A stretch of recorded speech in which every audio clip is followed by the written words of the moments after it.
Hello, hello, hello. I'm just a tad bit early coming on here.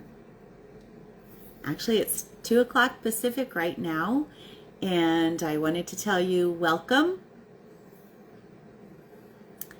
Hello, Chelsey. Welcome to Faith and Fiction Chat. And we're going to have Chelsey join me here. Should be coming up here pretty quick. Thank you guys for tuning in. Okay, there she is. Hey, Can you hear me? Chelsey. Hey, how's Just it give going? Good. How are you? I'm great. Awesome. What's the weather like there in Canada? So hot. We're having a hot streak for May. Like it's been, well, I can't say Fahrenheit, but like over 30 degrees for days in a row. And I've Wow. been doing track and field with my older boys every day.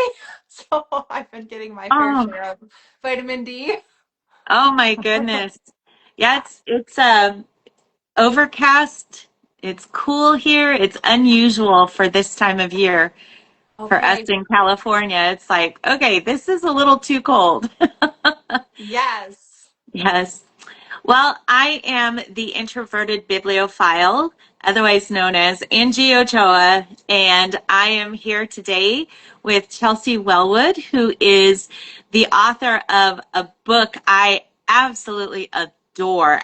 Just an amazing book. If you love Christian historical fiction, you need to read Chelsey's book. It's called Where Stillness Speaks, and this is her debut novel.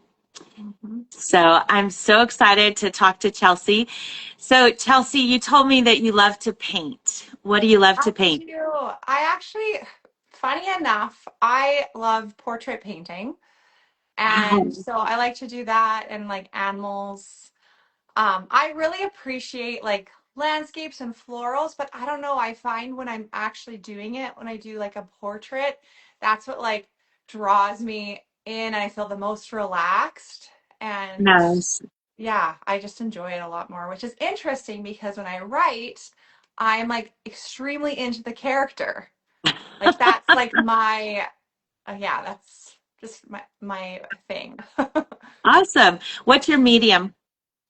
I like acrylic the most, Okay. but I play around with like watercolor and oil and yeah, I'm new too, but That's yeah, okay. it's fun. I love watercolor painting. Oh, I good. kind of got into it in 2020 when the world was shut down, and um, Same, Angie. Same. yeah. I mean, Yep. I haven't done much with it lately because I can get like hyper focused on a hobby. Yeah, And same. I'll do it for a good amount of time, and then it's like, okay, time to move on to something different. Totally. I But try to keep it to like the cold weather months because it makes it feel a little bit more fun because I've got a lot of things yeah, to do in the warm weather months. So, yeah, yeah. that makes sense. Yeah. That makes sense. I also understand that you have been a foster parent. You and your husband have been foster parents for many years. Tell us about Yes. that. So we have been on a break now for a while. We're not sure if we'll go back into it, but we did it for I think 4 years, 4 or 5 years. And yeah, like kids from hard places have always been like very important to us. And actually, for many years, we wanted to adopt internationally, and that just was constantly getting a closed door, even though we were like in process. And so my brother and sister-in-law were fostering and we're like, you know what? We're able to have biological children. So why don't we just help kids and bring them in and do what we can for them? And so we did that for quite a few years. It's very hard. It's wonderful. You absolutely fall head over heels for these amazing kids. But it takes a toll. It's It like does. yeah, it's like choosing to, when you have a nice, peaceful family, it's like choosing to have a broken home. Yeah. Yeah. That's a really good way of putting it. My husband and I fostered for several years as Did well, you? Okay. and we actually adopted our three youngest children Oh, from the love. foster care system. Yeah. So now, did you start fostering before you had kids of your own, or After. after? After, After. okay. Yeah. Yeah. How did your kids deal with that? What was They that did like? well. I think it's a bit harder on the teenage because teenagers are a little less patient and like they're kind of like, another tantrum. You know what I mean? Yep. But as long as we kind of kept a lot of the communication going, so everybody felt really heard and considered.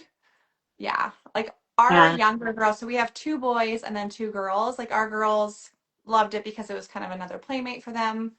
They also have cousins who have been adopted through foster care. So it's just a very normal thing for them. And Okay. yeah. Did you get a certain age group of kids, or did Yeah, it vary? we went up to age 6. So we got anything anywhere from babies to age 6. Okay. Yeah. Okay. Yeah. Yeah, we chose up to age two. Okay. Um, Yeah. yeah, because I have a biological son who was older when we started fostering, and he had a lot of special needs. Okay. So we were open to kids with special needs, like mild to moderate special needs. And so our first child that we adopted, that we fostered and then adopted, also has special needs. And Okay. so it was kind of really interesting to watch their dynamic as they were brothers together. And you know, Yeah. and we have gone through fostering kids that we didn't get to keep, Yeah. um, which is a weird, kind of a weird thing to say, right? Like we Yeah. didn't get to keep. Yeah. But yeah, we did do just fostering. And with our last one, we honestly thought he was going to go back with family. And then we were like, oh, I guess he's not. So Yeah. we were just kind of in it for emergency foster care with him, but it just turned Okay. into a permanent thing. Wow. So Wow. yeah, yeah, Yeah. Yeah, I know the goal is such a always to get them back with family. And in yes. Canada, it's interesting because they actually, well, I'm not sure how the other provinces are, but in Alberta, they kind of frown upon like going into it to adopt, like as having it, that Okay. is the goal. But it does end up happening because not every kid is able to go home. Yeah, So, yeah. yeah. Yeah, Yeah. I think that's probably, they do that in the States too, at least in California. Their goal Okay. is reunification. Yeah. But like you said, there's people who do go into it with the intent to adopt. Yeah. And that was our hope as Yeah. well. So Yeah. yeah, it's definitely a challenging thing, but I just feel like the Lord has grown us and stretched us and taught us so many things through 100%. fostering and adopting. Yeah. Okay, so you mentioned that you're from Canada. We kind of Yes. brought that in. So you're from Medicine Hat, Alberta. Alberta. Is that Yeah. correct? That's Okay. right. Have you lived there all your life? I have. I went for a short time. I was in Calgary when I went to hair school. So my first career was a hairdresser. Okay. So yes, I was there for a short time. And yeah, but I've been here. We have a large family and lots of connections here, and I really do love it. I love it here. I love that. Yeah. Speaking of your family, you mentioned to me, and we put it in our post on Sunday, that you grew up on a farm. Yes, I did. That's right. Awesome. So Yeah. you have a really good Our hard work ethic, right? Yeah, totally. It was different. I definitely had a different upbringing than a lot of kids. We worked hard and we had a really large ranch south of town, so I've always been a country girl at heart.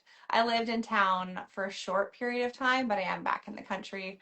The last 12 years we've been out of town here. So yeah, I love Okay. it out here. Oh, I love that.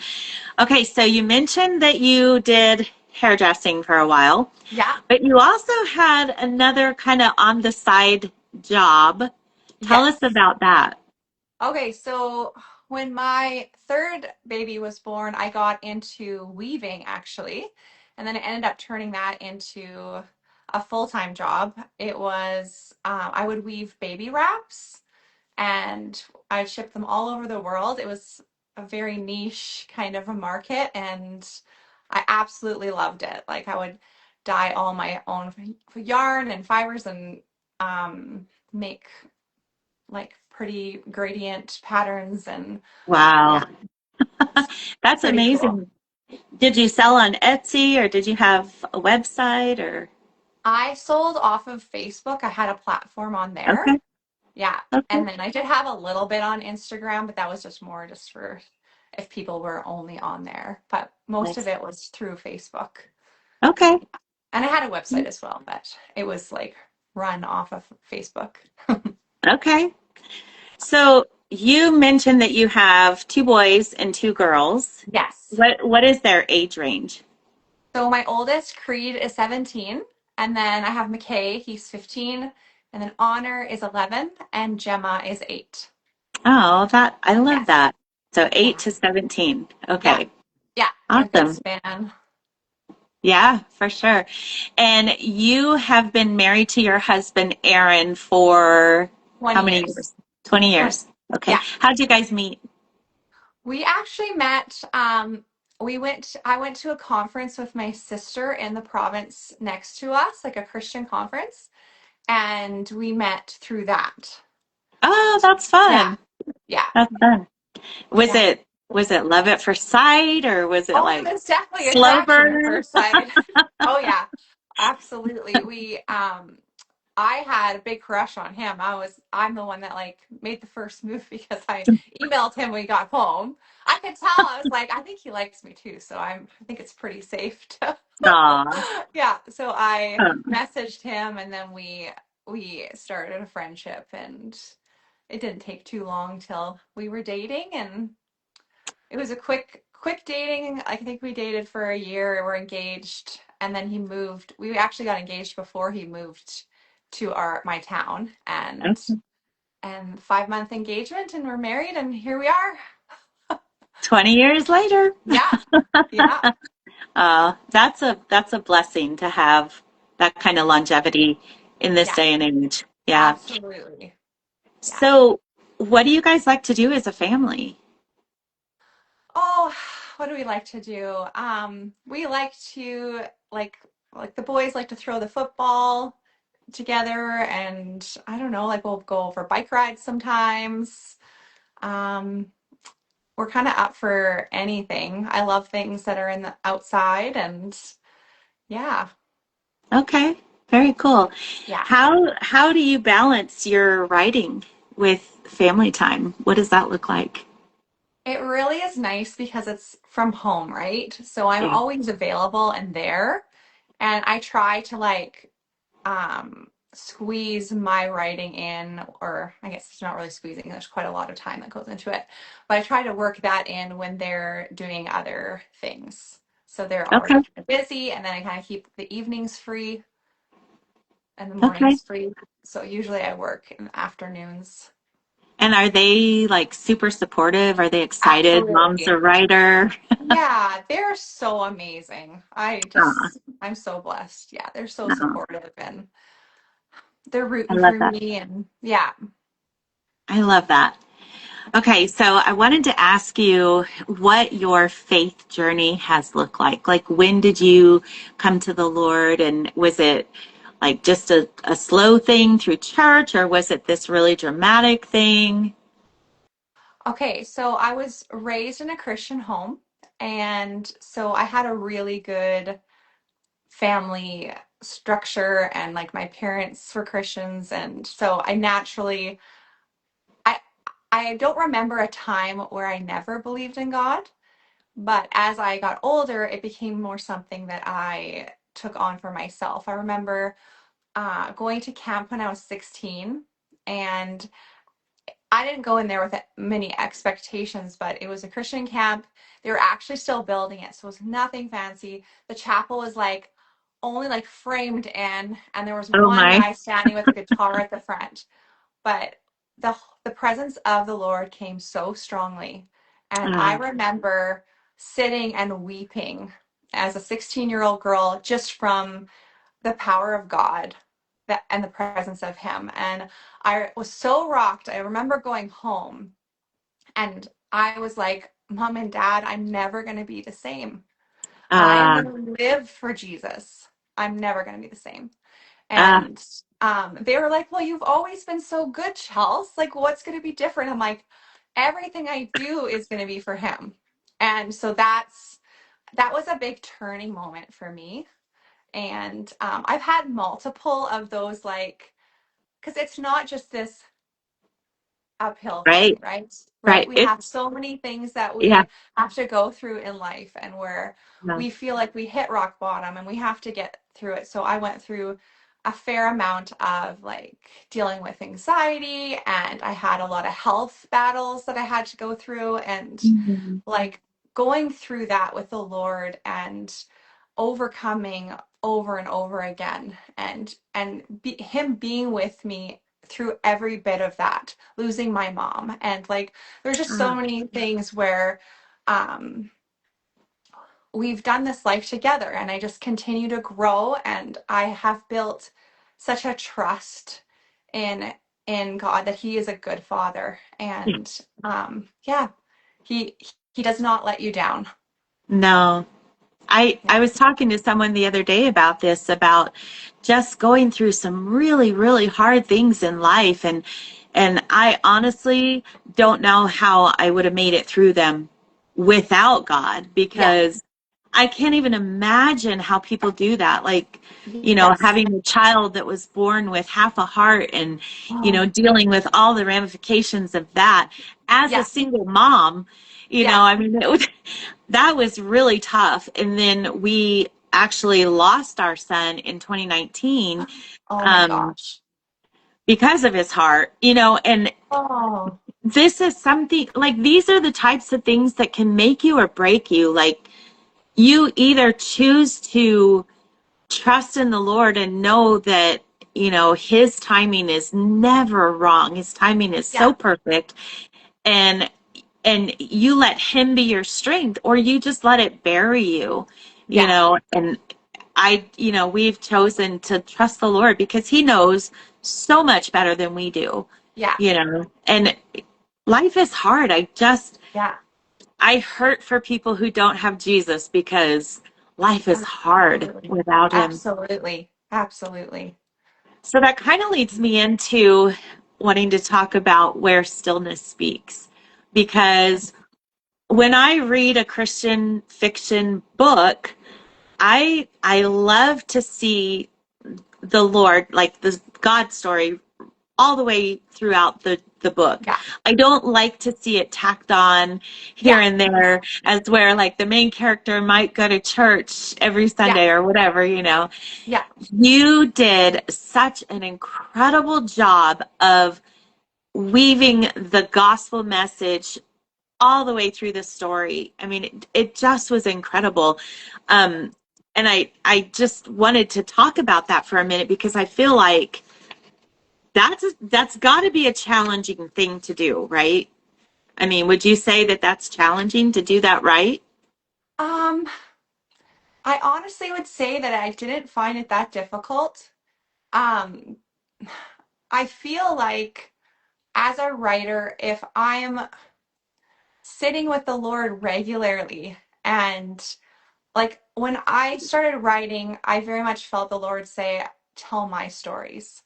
Yeah. And I took that seriously. And so when I sit at the desk, I'm like, what is it today, Lord? Like, and it's funny because when I'm writing, like I'm crying, I'm feeling the Holy Spirit. Like I'm like, it's just this emotional, like crazy.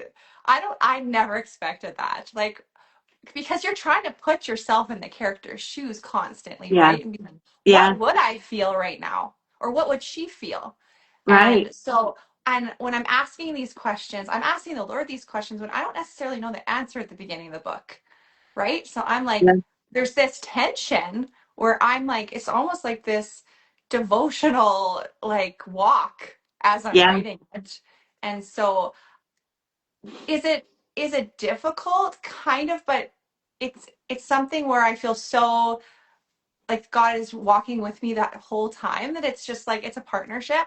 So it's not difficult I because feel I like trust that. it. Yeah, I feel like that answer is the same as my last two authors that I've interviewed. Oh, interesting. I mean, Yeah, there because it comes out of a life that you live with Christ. It's yeah, not just, oh, I'm going to write a Christian fiction story, yeah, but it just, like Allie said last week, she said, out of the abundance of the heart, the mouth speaks. yeah, And so I can imagine that that's how writers do it. They have to write what they know. And I love what you said about how you have these questions at the beginning of your story yeah. and they don't get answered right away. And Heather mentioned that too. Heather Wood said the very same thing. She's like, I had these questions and I was wrestling with the Lord and like I didn't know the answers to them, and Yeah, so I love that. I mean, it seems like it has really been something for each of you three that I've talked to so far where it's challenging your faith. yes, I mean, to be able to work through maybe your own sinful heart, whatever it is that you're dealing with, comes out in a character that you write, or just a hard thing that you've had to deal with in your life is something that you may write into the story. And I absolutely love that because I feel like when authors do that, it feels so real and so relatable. yeah. Would you agree with that? Absolutely. Like this is kind of a sad twist, but because I lost my mom, part of me is Sorry. like I want to teach. I want what I've learned to be in my books for my kids to have and my grandkids and whatever, just in case, you never know how many days we get. So Yeah, that's something that has been on my heart because to teach it through a story, it's so memorable. Like it really pierces your heart because yeah, you're like you feel with the character. And so having like I think part of it why some of these things are powerful is because I've gone through similar things. And wow. yeah, it just yeah, it's powerful. It makes it so much more relatable. Like I just finished a Yeah. book last night. I was up until after one reading it because it was so good. I wanted to finish it. Oh, And it good. and it made me cry, and parts of your book made me cry. And it's like these are the types of books that I want to read. I don't want to read a book that is like just fluff. I want to read a Yeah. book that has grit and really Yeah. deals with struggles that we all face. Yeah. Whether it's set in the 1700s or 1800s or whether it's set today, we Yeah. all deal with those same kind of struggles. So, what was it that made you want to write this book? I usually have the love story come to me first. And that's what kind of gets me excited. And I'm like, I'll have like, I don't want to give spoilers or whatever, but the idea of a pretend marriage was just a really fun trope for me to like, especially of people that weren't like didn't necessarily like each other at all. Like Yeah. that was just a really fun thing to move around in my head and then build a story around that. And so that's kind of what came from this story Okay. Was or there inspired that. any was there any historical event or person that inspired it or I have I've always been fascinated by like the pre-Civil War times, like slavery okay. and like Yeah. that is something as a young kid I researched and I would read like biographies and just yeah, I was just very fascinated by anything to do with that. So I felt Wow. like okay, I know this period of history pretty well. Maybe I should set it in that time period. Okay. Okay, Yeah. that makes sense. Yeah. So, which of the characters was the hardest for you to write? I find the villains the hardest to write. I find like, especially in my second book that I've written now, it's not published yet, but like it is really hard to get into a yucky mind. Uh, And yeah, like that's kind yeah, of, I don't like that. I'm just like, what motivates these people? But I right. really have to do it to try to like understand and like think of what their backstory is because they come become really real to the author. Yeah, I can imagine. I mean, we sit and we watch TV shows or movies and Yeah. like you really get into, like you invest in the emotions that come with whoever the bad guy is or whoever Yes. the good guy is. And I was thinking about that the other night that we do the same thing with books. Like if it's portrayed properly, you really want to hate that person. Yeah. Like I read a book by Jane Kirkpatrick and I just the villain was so vile. I was just like angry at him and I Yeah. just wanted to say things that I shouldn't say. I was like, "Oh, this guy is such a jerk," and Yeah. it's just I love a book that can do that for me because then Yeah. it's a really good book. But the Bible says that the heart is desperately wicked above all things, and here as believers, we our command from the Lord is to be holy as He is holy, Yeah. and so I can only imagine having to like do a deep dive into a character that is such a horrendous, horrific person. I can imagine how that could probably affect you. So, Totally. Yeah. so Writing men is different too, like, because I really want it to sound like a man, and men are very different than women. So yeah, like that's another thing. Like I usually get my husband to read through my novels too before we publish it. Just be like, is this guy a man? Like, yeah, are these man thoughts? yeah. That's such a good point because I feel like I have read some books where I'm like, no guy would ever do that. No guy Yeah. would ever say that or act like that. Like Yeah. that doesn't fit, Mhm. because men compartmentalize and they think so differently than Yeah. we do. So Or the that's men are like all the same or they're too perfect and right. it's just like this doesn't seem quite human. Yeah. So, Yeah. Yeah. That's yeah. that's so funny. Um, do you feel like you wrote yourself into any of the characters in this book? Yeah, I definitely relate to Audra. Okay. I have like I'm a go-getter to the extent that I've burnt out before. So I Oh goodness. definitely had, yeah, I definitely experienced some of what she's learned as Okay. well. Yeah. Okay. Her story was a hard one. I Yeah. mean, having to be at the whim of relatives that were the ones that were, basically keeping you alive and Yeah. and knowing that she was going to have to marry according to their wishes, like Yeah. the rebellious person in me is like, uh-uh. Uh-huh. Yeah. Ain't Those no were hard way. times. Can you imagine? No, I can't. Yeah. I like because going into so many relationships myself that I've had, there was such a lack of like biblical submissiveness, because most of them weren't biblical, godly relationships. And so I was like, please, I'm my own person. I've been on my own for so many years. I'm not going to submit. So I can't imagine having to have that position in society where as a woman you didn't have much say, Totally. especially if you didn't have your parents around, Yeah. so you did a really good job with her character. And not to spoil anything, but I love Tabitha Oh, yes. because she seemed like such an independent woman as well. And I feel Yes. like that's what Audra like grasped onto. Yeah. When she first saw her, she was like, I want that. I want to know who that person is. Yes. So Yes. I love how you did that. That was just It really, was. really good.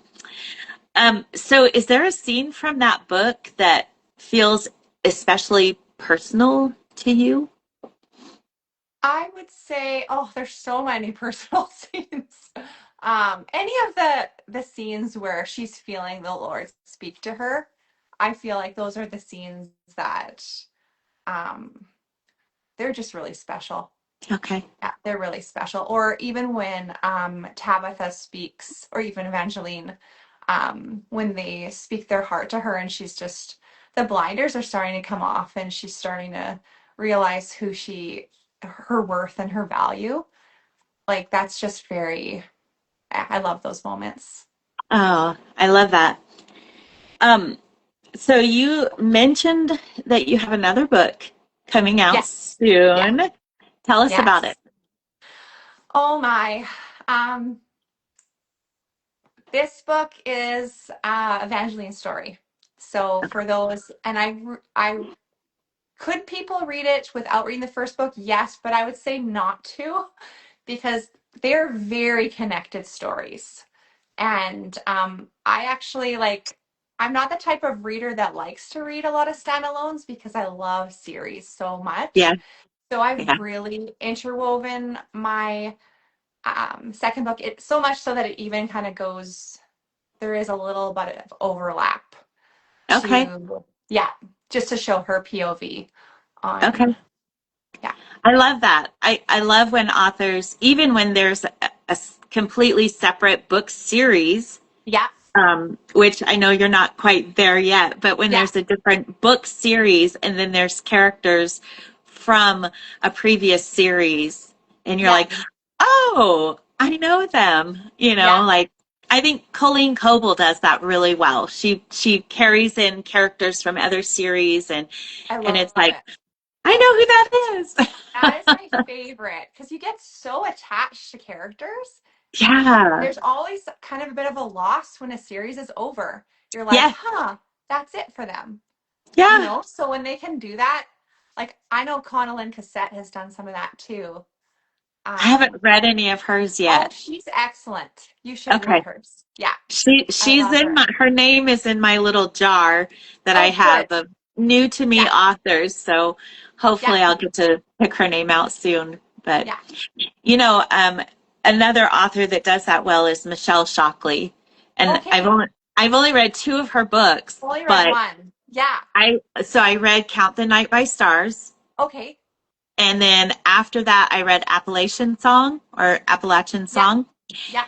Read And that it one. was really cool to see like part of Count the Night by Stars come into that book. I was like, wait, this sounds really familiar. Wait. And then I realized what it was. And it was like, okay, this is so cool. Oh, that's So neat. yeah, I really do love that. Okay, so you have this book is coming out in The summer. July, in the In the summer. summer. I haven't Okay. put a date out because Okay. I'm still so new that I'm like, if I put a deadline on myself, I'm gonna be freaked out. So it's gonna be out when it's ready and it's Okay. perfect. So Okay. we're And getting what's there. the We're getting title? close. It is By Mercy Unbroken. Okay. Yeah. It's got a beautiful cover. I've seen the cover. You've Thank you. posted it, and it is Yes. absolutely gorgeous. For Thank those you. of you who pick your books by the cover, you got to pick these books because they're beautiful covers. So be sure to be following Chelsey so that you know when her next book comes out. And if you have not read Where Stillness Speaks, I highly encourage you to read it. It is such a beautiful book. Um, Chelsey, tell us how people can connect with you and get their hands on your current book. So you can request it at your library, you can get it on Amazon, or you can request it at bookstores, and Okay. it can kind of anywhere. Absolutely. Yeah. Okay. And I'm And on then Instagram. I have a website. I'm on TikTok and Facebook. awesome. So Yeah. make sure that you're following Chelsey so that you can get all the details. Okay, so now I'm just going to ask you some for fun questions. These Okay. are ones that I didn't prep you for. So the first one is, what's your favorite format for reading? Definitely paperback. Okay. Like I like a hard copy in my hands. Yeah. Okay. Yeah. I'm an audiobook girl just because Nice. I'm able to do other things at the same time. I can Yeah. paint or I can crochet or cook Yeah. dinner or whatever. So, Yeah. but yeah, there is something to be said for physical books because I have a few bookshelves full of physical Love it. books. So, okay. Yes. Favorite genre to read? Historical fiction.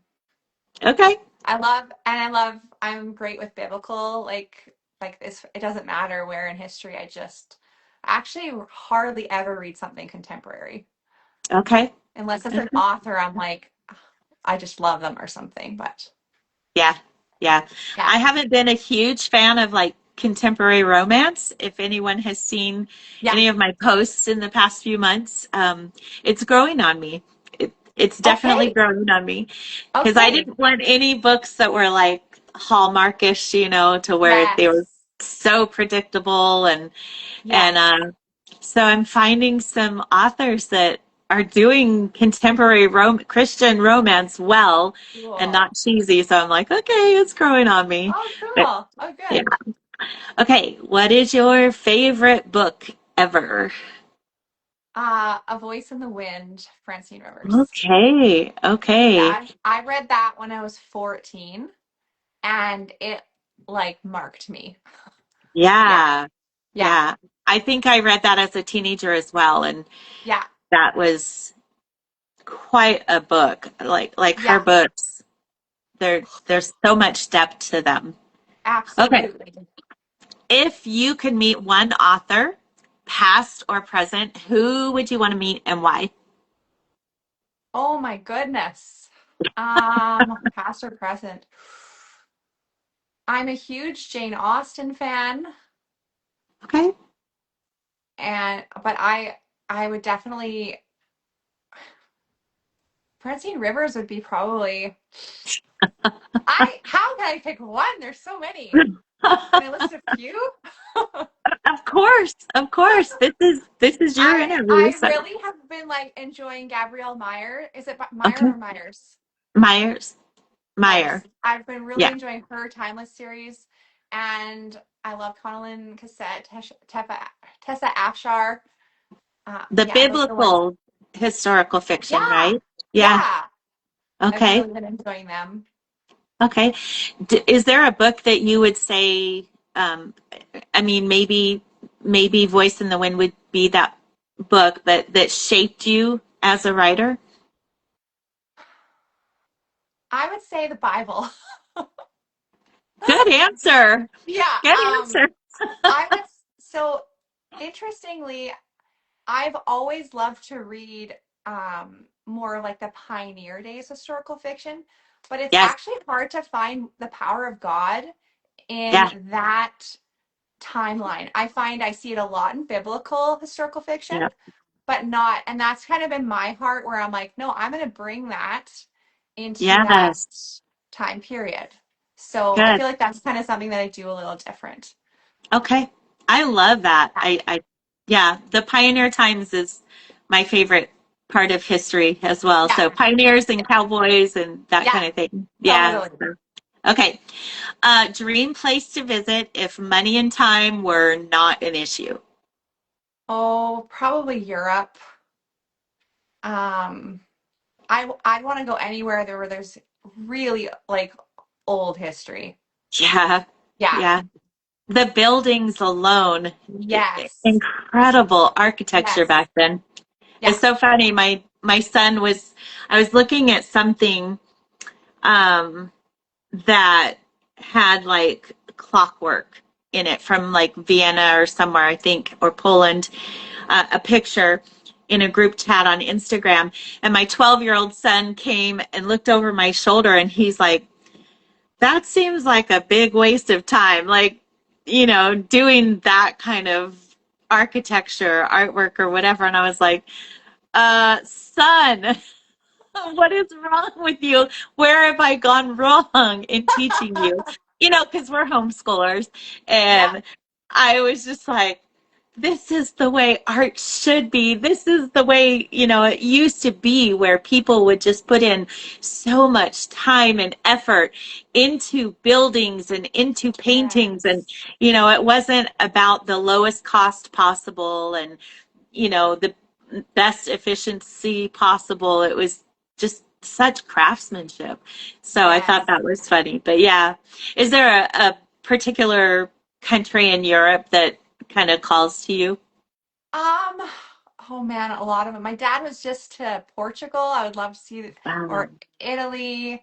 I would love to go to Ireland too. yeah. Um, anywhere and all. Okay. Yeah, That's where it's legit. I green, mean, where it's yeah. green. Okay, you're in California, you appreciate green as well. Yes. Sure, because because it's pretty Yeah. dry here. Yeah. I moved Yeah. from New Mexico where Oh, it was like almost constant drought. And so, I okay. mean, it was in the mountains of New Mexico. We were at the southern tip of the Rockies but it was dry and Yeah. brown. And when I flew out here, my husband me out here before we were married, and I just fell in love because he took me to the ocean and I saw all the Oh, green, and it was just like, yes. yeah, yeah. Okay, favorite writing or reading snack? Um, I like to sit with a bubbly beside me. Okay, that's okay. Yep. Yeah, Yeah. I awesome. would say I try not to eat. It is interesting because my old work when I was a weaver was extremely physical, and now Yeah, I sit. So I'm like more like I have to make sure I'm walking every day and I'm not sitting and snacking. So I would say I that's what keep it more to like audiobooks would drinks. come in, right? Yes, yes, yeah. I'll go on a walk if I have an audiobook. There you go. Yeah. Okay, favorite guilty pleasure. Um, I love chocolate. Yes. Yes. Any particular chocolate? Um, like a Toblerone's really good, Okay. or something with like mint. Okay. Yeah. Okay. Those are some favorites of Oh, I mine also too. really like, have you ever had like the bubble teas, like a boba? Or There's boba is so big here. Like okay, I'm new I'm to not this, into so it, but okay, I love it. My daughters think it's the best thing ever, and this is a yeah. new thing that we do on our birthdays. We go there and Oh, we get a bubble tea, okay. and it's very fun, That my delicious. 16-year-old daughter is obsessed with them. She Okay, loves yeah, bobas. yeah. Yeah. And we go to a church that is mostly Asian. And Okay. so that's like a big thing. I mean, for treats Oh, for youth cool. groups, they'll sometimes go to the boba place and bring back a ton of boba. So, Love it. yeah, that's fun. Yeah. Well, Chelsey, thank you so much for Oh, letting thank us you. just have a little glimpse into your world. And I have loved getting to know you a little better. Oh, This has thank you. been fun. Yeah. Let's talk real quick about your giveaway. Okay. So you're giving away a physical copy Yeah. of Where Stillness Speaks in the USA or in Canada. Yes. So, okay. All right. So if you haven't seen the giveaway post, be sure to go to the Introverted Bibliophile. My post from Sunday with Chelsey's beautiful face on it is where you can enter to win her book. And that the winner will be announced either on Saturday or Sunday, tomorrow or Sunday. We'll see how the day goes for me. But thank you so much for being willing Thank you. to give your book. That is Oh, amazing. no Thank, problem. I'm happy to. thank you so much to everyone who joined us live or will be seeing this later. And again, Chelsey, thank you so much for talking with me today. Thanks for having me, Angie. This was great. Loved it. Thank you. All righty. Well, have a blessed weekend. You too. Take care. Thank you. All right. Bye bye. Bye.